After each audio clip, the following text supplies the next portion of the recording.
Sund allra heilsubót. Sund getur líka haft áhrif á hreyfigetu og heilsu fatlaðra einstaklinga. Við erum stödd við Gleraugu Akureyri þar sem sundnámskeið fyrir börn með skilgreinda fötlun fer fram. Sundfélagi Óðinn hefur langt bil boðið upp á sundkennslu fyrir börn með skilgreinda fatlanir. Sundkennslan fer fram 2 í viku og hefur Dýrleif Skjóldal haft umsjón með kennslunni frá upphafi. Upprunalega voru nú sundmarkmiðin þau að gera krökkum sem eru með skilgreinda fötlun kleift að keppa í sundi. Það var nú þannig að hér á árum áður þá voru krakkar sem voru með fötlun sem kepptu bara með Óðni, en það var svo sem ekkert verið neitt markvisst að fá fleiri, þau bara komu ef þau höfðu áhuga. Svo var það orðið svoleiðis að Eik og Akur voru með sundtíma hérna sem var eiginlega bara leikur og við vorum eiginlega fengin í það hvort að við getum ekki haft bara æfingar fyrir krakka. Og svo prófuðum við, tókum svona námskeið fyrir 10 tíma þar sem við buðum krökkum á aldrinum 10 til 16 ára að koma og í ljósi þeirra reynslu þá ákváðum við að byrja bara með sérstakann hóp sem núna er orðin á 2 hópum og áherslunar hafa breyst líka því leit til að það eru náttúrulega í þessum hópum krakkar sem að ekki kannski kæra sig að keppa eða hafa getu til þess að fylgja reglum eftir IPA-reglunum sem eru notaðar fyrir þá sem að stunda sund í röðum fatlaðra.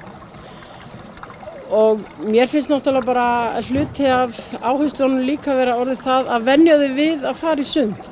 Þetta kannski krakkar sem meira og minna þurfa aðstoð samfélagsins allt sitt líf og bara það að venja þau á að fara í sund og þau geti bjargað sér og drukkna ekki. Það náttúrulega léttir bara á bæjarkerfinu öllu með það að hjálpa þeim að þrífa sig til dæmis og stunda eitthvað áhugamál. Hefur sundkennsla á borð við þessa áhrif á hegðun barna? Hjálpar þetta þeim í daglegu amstri? Þau náttúrulega fara að samhæfa miklu betur, smátt og smátt. Mörg þeirra hafa til dæmis tekið kipp í lestri og skrift þegar þau fóru að synda. Og það virðist vera sem það að þau fái útrás, hjálpi þeim líka betur með einbeitinguna. En þetta svona, ég hef svo sem ekki vísindalega rök fyrir þessu, en þetta hefur maður heyrt frá foreldrunum og náttúrulega bara séð á þeim að smátt og smátt náðu sér niður og fara að synda og vinna úr sjálfum sér, ef maður segja það svoleiðis. Og sínum hæfileikum og skorti á hæfileikum. En hvernig er fyrirkomulagið í námskeiðinu, eins og núna er greinilega dótadagur? Ertu með svona vissa þemadaga fyrir sundhópana? Já, sko, elstu börnin synda eftir svolítið prógrami sem eru hjá mér almennt í sundi. Ég hef hins vegar lært af öllum þessum einhverfu krökkum sem ég hef verið með að þeim hentar rosalega vel að vera inn í svona ramma og byrja eins og enda eins og svo kannski breyta við hans inn í miðjunni. Og það er svo skrítið með börn og þú biður þau 100 sinnum að fara í kaf og þau þora því ekki, en ef þú segir þeim að hoppa þá hoppa þau í kaf. Og þú biður þau að fara kollnís og þau þora ekki að fara í kollnís, en ef þau eru upp á blári dínu og detta niður þá fara þau í kollnís. Þannig að leikurinn er bara alveg eins og við segjum í leikskólanum, sko. Hann er bara undirstaða alls. Þau læra bara í gegnum leikinn. Og þess vegna ég kom þeim vana á að alltaf 4. hver tími er leikur. Dýrleif segir að eftirspurnin sé mismikil. Ég reyni að taka krakka með skilgreinda fötlun bara inn í 4 og 5 ára hópana, byrjandi hópana þegar þau eru að byrja. Og í sundfélaginu er fullt af krökkum sem eru með fötlun sem eru ekki í þessum hópum. Ég segi kannski ekki fullt en það eru krakkar. Einfallega vegna þess að þau ráða alveg við að vera með sínum jafnöldrum. En ef þau ráða ekki við það, þá höfum við þessa leið. Þannig að sundfélagi er meira byggt upp þannig að við reynum að mæta öllum krökkunum hvar sem þau eru. Og stundum byrja þau í almennum hópum, koma inn í þennan og fara svo jafnvel aftur í almenna hópa.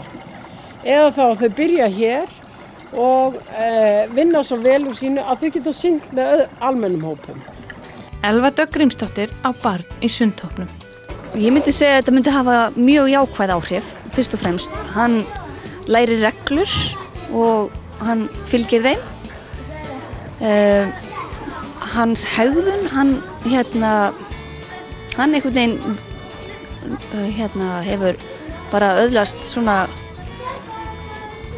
virðingu fyrir öðrum og það er bara mjög jákvætt.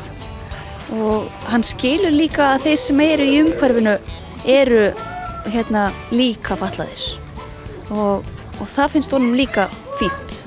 Nú ert þú foreldri barns með skilgreinda fötlun eða svona einhverja hegðuna örðuleika. Hvað finnst þér svona sundi hafa áhrif á hegðun? Hann er sjálfsörureggari.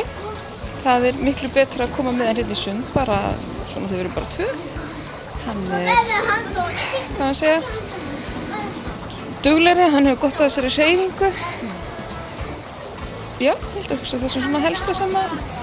Finnst þetta ekki hafa áhrif á kannski aga eða svona þannig? Nei, ekki beint. Þetta er aðalega bara svona, þetta er svona útrás bara fyrir hann. Og það virkar bara rétt á meðan það er í gangi.